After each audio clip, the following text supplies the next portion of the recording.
नमस्कार दोस्तों, किस्से का हिस्सा सीजन 2 में आपका एक बार फिर से स्वागत है। आज जो किस्सा हम आपके साथ शेयर करने जा रहे हैं उस किस्से का नाम है फ्रूट पंच।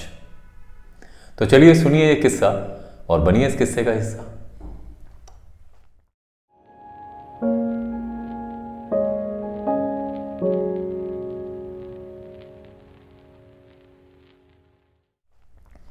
सीजन 2 में हमने आपको बहुत से लोगों का कहानियां सुनाई, किस्से सुनाए, तो सोचा चलिए बीच में एक किस्सा अपना भी डाल देते हैं। बात 1994 की है। उस समय मैं शिमला में पढ़ा करता था और शिमला एचपी यूनिवर्सिटी में मैं छात्र था। पढ़ाई के अलावा मैं और मेरे कुछ दोस्त बैडमिंटन भी खेला करते थे। एक तरफ स्टेट और नेशनल टूर्नामेंट्स होती थी तो दूसरी तरफ हम इंटर कॉलेज और इंटरवर्सिटी में भी पार्टिसिपेट करते थे। यूनिवर्सिटी में अपने पहले साल के दौरान मैं यूनिवर्सिटी टीम का कप्तान भी था बैडमिंटन का। इसलिए 1994 में हालांकि मैं टीम का एक मेंबर था, लेकिन कप्तानी का भार विकास या यूं कहें मोंटू के ऊपर था। मैं, विकास, संदीप, नवीन, हम जो चारों दोस्तों की चौकड़ी है, हम सब बैडमिंटन के प्लेयर थे और अलग अलग तरीके से अपने अपने कॉलेज और यूनिवर्सिटी को रिप्रेजेंट भी करते थे। तो साल 1994 में, क्योंकि मैं अब यूनिवर्सिटी में थर्ड सेमेस्टर यानी यूनिवर्सिटी के दूसरे साल में था, मोंटू जो एक साल मुझसे जूनियर था वो यूनिवर्सिटी में अभी नया नया आया था और आते ही वो यूनिवर्सिटी टीम का कैप्टन था।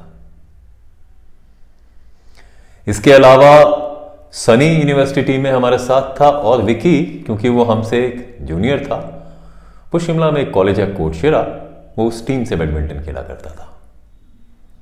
इंटर कॉलेज प्रतिस्पर्धा कुछ इस तरह की प्रतिस्पर्धा है कि इसमें राज्य के सभी कॉलेज तो पार्टिसिपेट करते ही हैं, पीजी सेंटर की भी अपनी एक टीम होती है। पीजी सेंटर यानी कि यूनिवर्सिटी, जिसे पोस्ट ग्रेजुएट सेंटर भी कहते हैं। तो ऐसे में इंटरवर्सिटी प्रतिस्पर्धा में, इंटर कॉलेज प्रतिस्पर्धा में सभी कॉलेजेस के अलावा पीजी सेंटर भी एक टीम के रूप में शामिल होता है।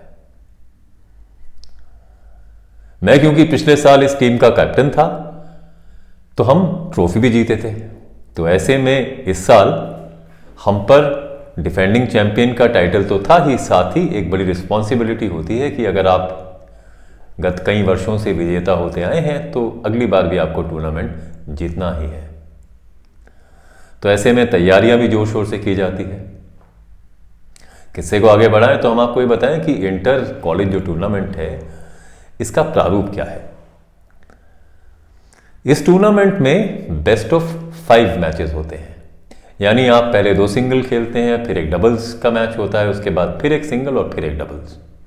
कुल मिलाकर अगर गेम के हिसाब से खिलाड़ियों का चयन करना है तो आपको 7 खिलाड़ियों की जरूरत पड़ती है। पर अक्सर आपके 3 या 4 खिलाड़ी होते हैं जो पूरी प्रतिस्पर्धा में शरीक होते हैं और कोशिश करते हैं कि आप उन्हीं खिलाड़ियों के बूते पर ये टूर्नामेंट जीतें और रिजर्व खिलाड़ियों की आपको जरूरत ना पड़े। हालांकि रिजर्व खिलाड़ी आपको रखने पड़ते हैं। तो 1994 आया और इस साल इंटर कॉलेज की टूर्नामेंट हिमाचल के एक शहर मंडी में थी।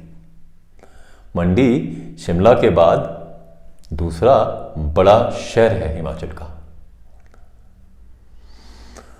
तो मंडी में इंटर कॉलेज की तैयारियां शुरू हुई। पर अब आप इसे कोइंसिडेंस ही कहेंगे कि जिस साल हमें मंडी इंटर कॉलेज टूर्नामेंट में शरीक होना था उस साल हमारे काफी सारे खिलाड़ी अनफिट थे। जब हमने टीम का चयन किया तो मालूम हुआ कि विकास या मोंटू के अलावा मैं फिट था। संदीप कंवर या सनी उस साल चोट से जूझ रहा था तो वो थोड़ा अनफिट था। हालांकि टीम में शामिल था, लेकिन किस तरह से खेल पाएगा इस पर जरा क्वेश्चन मार्क लगा हुआ था। इसके अलावा हमारी टीम में सोलन राज्य से भी 2 खिलाड़ी शामिल थे और एक और खिलाड़ी हमारी इस टीम में था जिनका नाम था संजीव शोरी। वो हालांकि हमसे सीनियर थे और उन्हें हम शोरी भाई कहते थे। वो भी हमारी टीम में खिलाड़ी के रूप में शामिल थे। इंटर कॉलेज प्रतिस्पर्धा में सारी टीमें इस बात की कोशिश करती हैं कि वो अपने अच्छे खिलाड़ियों को दूसरी टीम के अच्छे खिलाड़ियों से ना भिड़ाएं।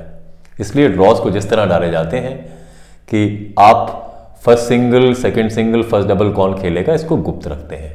एक पर्ची सिस्टम है जहां पे आप पहले ये सब नाम लिख के रेफरी को दे देते हैं और अंपायर फिर एक एक करके कॉल आउट करते हैं।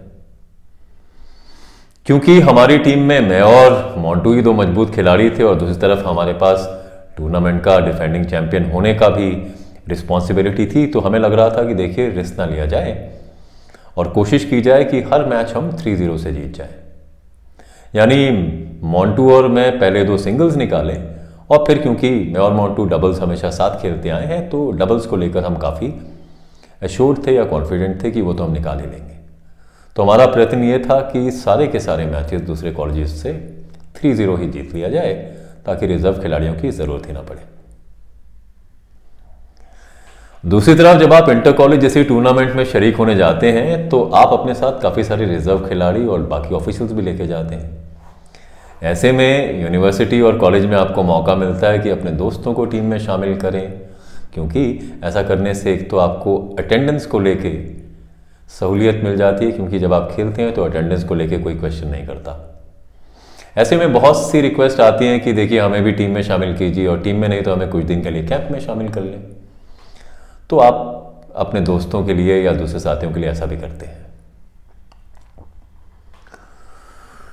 दूसरी बात, जब आप इंटर कॉलेज टूर्नामेंट खेलने दूसरे राज्य या दूसरे शहर में जाते हैं तो यूनिवर्सिटी और कॉलेजेस आपको कुछ तरह की सहूलियत देते हैं। दूसरे खेलों की तुलना में या आजकल जिस तरह की सहूलियतें दी जाती हैं वैसा उस समय कुछ था नहीं। आमतौर पर आपको डेली अलाउंस दिया जाता था जो आज की तुलना में नाम मात्र ही हुआ करता था, और अरेंजमेंट के हिसाब से आपको किसी भी कॉलेज या यूनिवर्सिटी के हॉस्टल में ठहरा दिया जाता था। शिमला के खिलाड़ियों का बाकी शहरों के कॉलेजेस या बाकी राज्यों के कॉलेजेस से थोड़ा सा अलग रुतबा था, क्योंकि हम लगातार चैंपियन भी रहे हैं इंटर कॉलेज के, तो एक अलग अपना रुतबा दिखाने का मन भी रहता था। तो जहां बाकी कॉलेजेस की टीमों ने कॉलेज के हॉस्टल्स या दूसरे कम्युनिटी सेंटर्स में अपने आप को बुक करवाया ठहरने के लिए, हमने ये कोशिश करी कि किसी तरीके से कोई बढ़िया PWD का गेस्ट हाउस टाइप की जगह बुक की जाए जहाँ पे जाके हम सब लोग आराम से रह सकें। दूसरी बात ये कि हमने अपनी टीम में कुछ एक ऐसे लोगों को भी शामिल किया जिन्हें हम अपने साथ ले जाना चाहते थे। जितने भी हम सब खिलाड़ी रहे हैं, जिसमें हमारी चौकड़ी मुख्य रूप से है, हम लोगों ने हमेशा एक प्लेयर को देख के अपनी गेम को संवारा है जिनका नाम है अजय कंवर, और अजय कंवर को हम अजय भाई कहते हैं। ये दूसरी बात है कि वो संदीप कंवर या सनी के बड़े भाई हैं, लेकिन हमारा उनसे एक अलग से रिश्ता भी है। तो हमने अजय कंवर भाई से कहा कि आप चलिए एज कोच एंड मेंटोर हमारे साथ इस टूर्नामेंट में, तो वो झट से राजी भी हो गए। उन्हीं के कहने पे हमने दूसरे खिलाड़ियों का भी चयन किया, जिसमें मंडी से 2 लोग थे और संजीव शोरी जो कि हमीरपुर से हैं, उन्हें भी शामिल किया गया। हालांकि ये तय था कि देखिए ये टूर्नामेंट अगर हमें जीतनी है तो फिर मुझे और विकास को ही पूरा जोर लगाना पड़ेगा और कोशिश करनी पड़ेगी कि सारे मैचेस 3-0 से जीते। तो सब इंतजामात कर कैंप लगा, हम लोग अब मंडी पहुंच गए।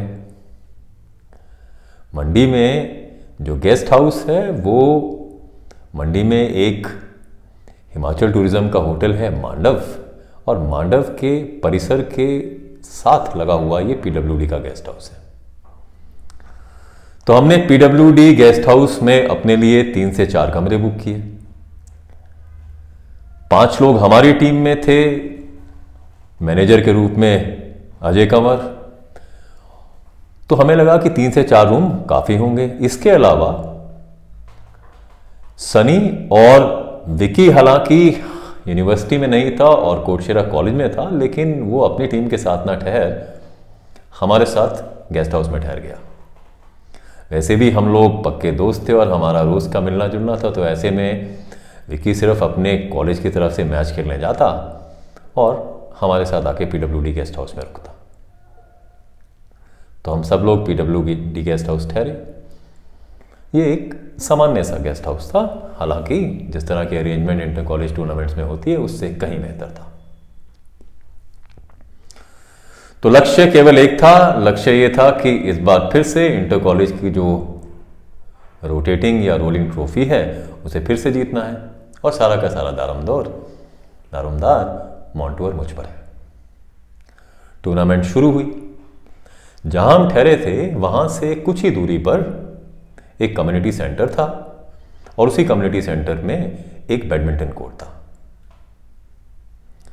क्योंकि हम लास्ट ईयर के विनर्स थे, तो जिस तरह का ड्रॉ हमारे लिए हुआ था वो थोड़ा अपेक्षाकृत बाकी टीमों से आसान भी था। पर फिर भी ये टूर्नामेंट काफ़ी कॉम्पिटिटिव है। दूसरे शहरों के या दूसरे डिस्ट्रिक्ट के कॉलेजेस भी अच्छे प्लेयर्स हैं उनके पास भी, तो ऐसे में इसे हल्के से तो नहीं लिया जा सकता था। पर हम अपनी गेम को लेकर काफ़ी आश्वस्त थे। जैसे जैसे टूर्नामेंट आगे बढ़ रहा था हम लोग अपने अपने मैचेस जीतते जा रहे थे, और क्योंकि हम सभी दोस्त इस टूर्नामेंट में एक साथ गए थे तो अक्सर खेल के अलावा भी हमारे लिए काफ़ी मनोरंजक रहा करता था। सुबह से शुरू हो शाम तक आपके टूर्नामेंट के मैचेस होते थे, क्योंकि जिस तरह से ड्रॉ पड़ते हैं, आप कभी दिन में खेल रहे हैं कभी शाम को खेल रहे हैं, लेकिन आमतौर पर हम लेट इवनिंग तक अपने अपने मैचेस खेल फ्री हो जाया करते थे, और फिर वापस पीडब्ल्यूडी गेस्ट हाउस अच्छा खासा चौकड़ी जमा करती थी। मैं, विकास उर्फ मोंटू, सनी, विकी और अजय भाई आपस में एक दूसरे को काफ़ी अच्छी तरह जानते हैं, और फिर धीरे धीरे जो लड़के हमारे साथ सोलन के थे उनसे भी दोस्ती हुई। संजीव शोरी से हालांकि हम परिचित थे, लेकिन दोस्ती उस टूर्नामेंट के ज़रिए थोड़ी सी मजबूत हो गई। इन सब के अलावा हमारे साथ एक और लड़का आकर पीडब्ल्यूडी गेस्ट हाउस में रुका, जो कि मंडी का लोकल था, और उसे हम नेता कहा करते थे। हम उसे नेता इसलिए कहते थे क्योंकि वो उस समय जो यूनियन मिनिस्टर थे उनका भतीजा था। यहाँ पर यूनियन मिनिस्टर कौन है उनका नाम इम्पोर्टेंट नहीं है, तो हम उसे फिलहाल सहूलियत के लिए नेता कहते हैं। और वो नेता जो है वो अजय भाई के काफ़ी क्लोज भी था। तो शाम को खूब मनोरंजन हुआ करता था, किस्से कहानियां हुआ करती थी। यहाँ तक तो सब कुछ ठीक था, लेकिन जब शाम को महफिल जमती तो कहीं ना कहीं से कोई ना कोई दारू की बोतल निकाल ही लिया करता था। इस सब के बीच मुझे और विकास को इन सब चीज़ों से दूर रखा जाता था। आमतौर पे सब लोग ये कहते थे कि देखिए आप तो प्लेइंग मेंबर्स हैं और आपके ऊपर दारोमदार है इस खिताब को जीतने का, तो आप लोग देखिए इस सब से दूर रहिए, आइए महफिल में शिरकत करें, लेकिन इन सब चीज़ों से, पेय पदार्थों से आप दूर रहें। हाँ, अगर आपको फ्रूट्स खाने हैं या जूस पीना है तो you are more than welcome. और मैं और मोंटू सबकी तरफ देखते हुए तरसती नज़रों से मन महसूस के रहा करते थे। हर शाम जब ये महफिल जमा करती थी तो सब लोग बड़ी बड़ी बातें भी करते थे।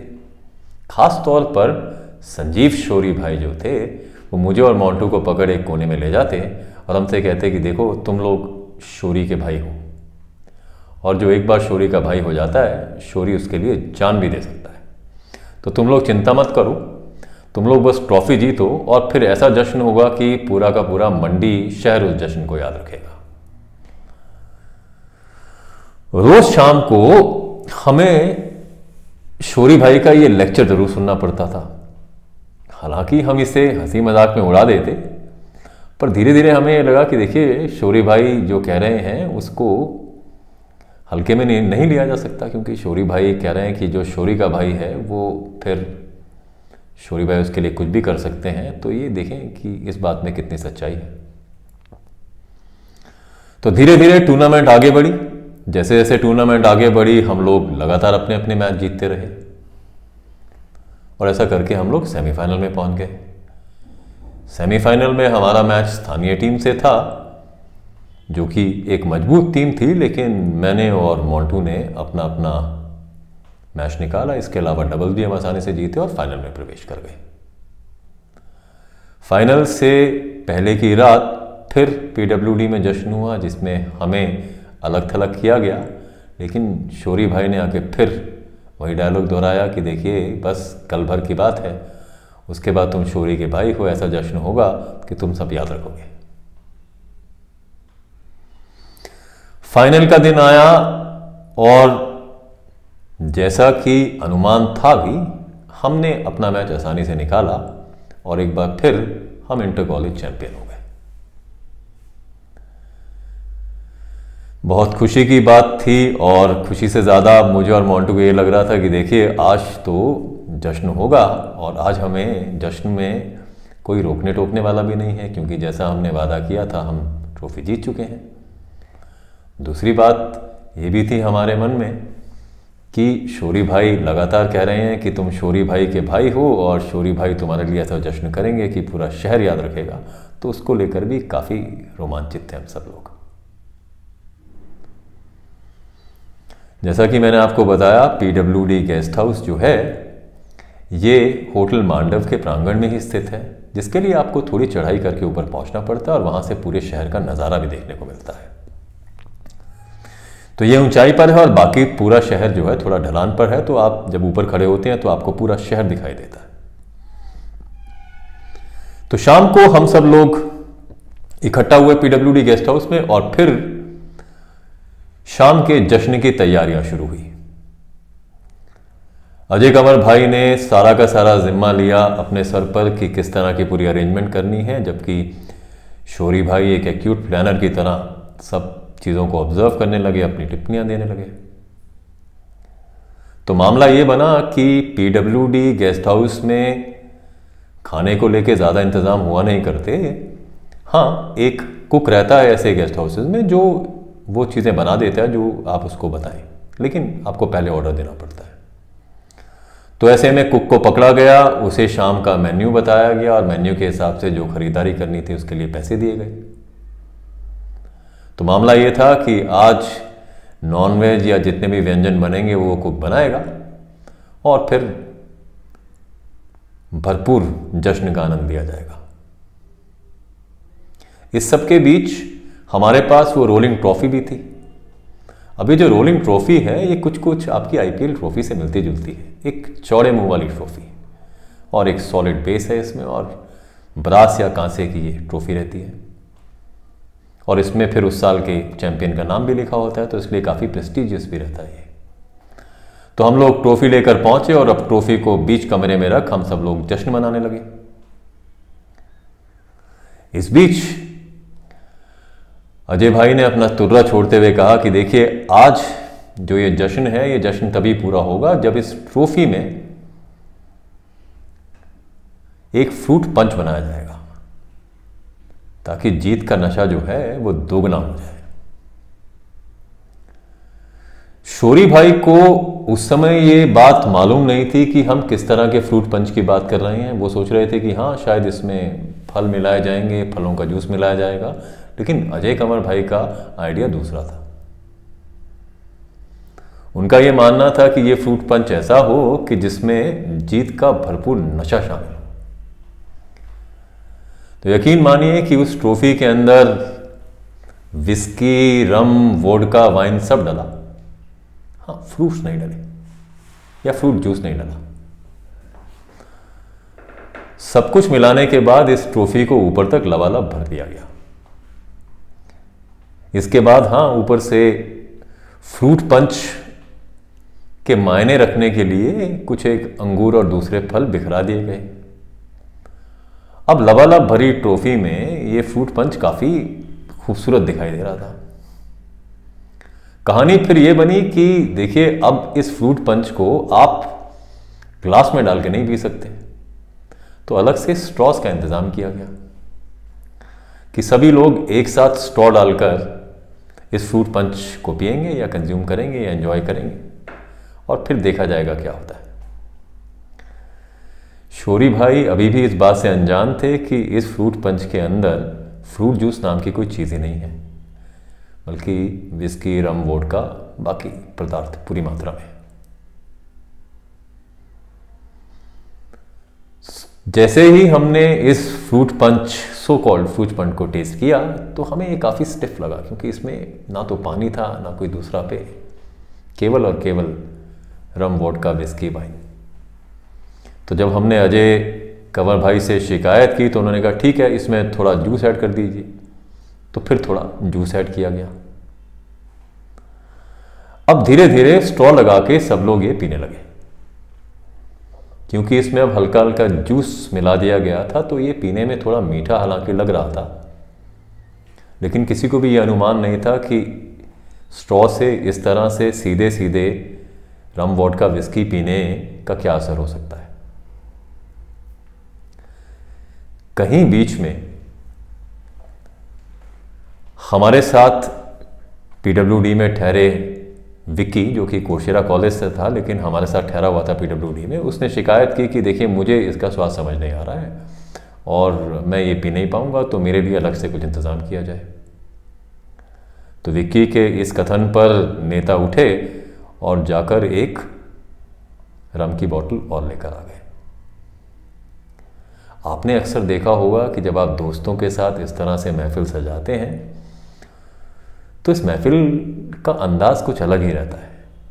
तो जैसे ही रम आई, रम के साथ फिर से गिलास घूमने लगे और एक दूसरे को देखकर कभी कोई दोस्ती का वादा दे, कहीं कोई अपने संबंधों का नाता दे, सबसे वो रम भी पीने को कह रहे थे। तो एक तरफ स्ट्रॉ से फ्रूट पंच पिया जा रहा था, दूसरी तरफ ग्लासों में डाल रम की कंजम्पशन हो रही थी। तो कुल मिलाकर जितने भी लोग उस पार्टी में थे वो सभी काफ़ी हाई होने की तरफ जा रहे थे।